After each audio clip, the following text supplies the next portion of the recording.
It's natural to want to share the stress of your day with a spouse or partner, but when work problems are beginning to cause relationship problems, you may need to reassess how you unload at home. Sue Shellenbarger, WSJ Work Family columnist, joins us with advice.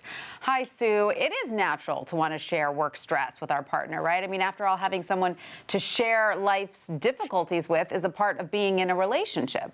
Absolutely. You want to go home and vent and relax and be understood as a person. So how do we know when we're crossing that line into unfairly burdening our partner?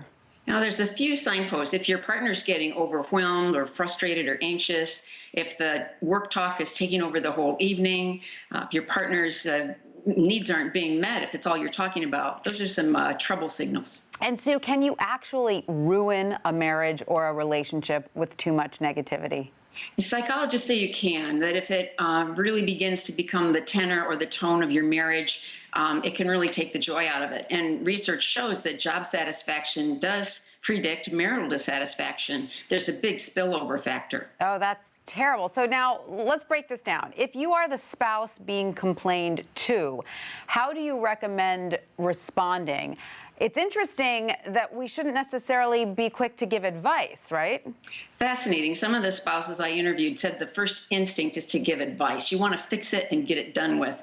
That really doesn't work very well. It can even be a little condescending because you probably don't know all the ins and outs of your mate's job. What's missed often is how powerful empathy can be. Simply listening, hearing, active listening, showing you understand can really make a person feel stronger and more confident. And this in turn has benefits on the job. And that's also proven in research that that kind of behavior can actually lead to greater job satisfaction. So when you say empathy, it's sort of like listening and saying, yeah, that sounds awful. That must be really bad. Yeah, I can see why you're upset. End of story. Yeah, that's right. It doesn't mean you agree or that you have to do anything differently. This is another thing that's misunderstood about empathy. It just means you hear them and understand, you validate their feelings and psycho speak, and it really can help.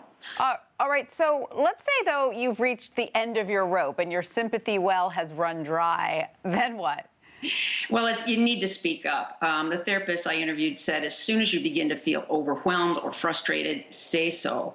And there's some easy steps to take. Just ask for time limits on how much talk about work we do. Ask your spouse if they can say more concisely what's bothering them. And take a break. Do something together that will get your minds off the idea. And if you are the partner who tends to dump it on your spouse, what advice do you have? Well, try not to start the minute you step over the threshold. Relax, maybe change your clothes, go for a run. Think through what you're really feeling. Ask your spouse, can you hear this right now? I really need to talk about this problem at work, and learn to say it quickly rather than just going on and on. Try to state exactly what it is that the problem is bothering you. I like that advice of going on a run before you get into it. That gets a lot of stuff out. All right, Sue, thank you so much for that. Thanks, Tanya.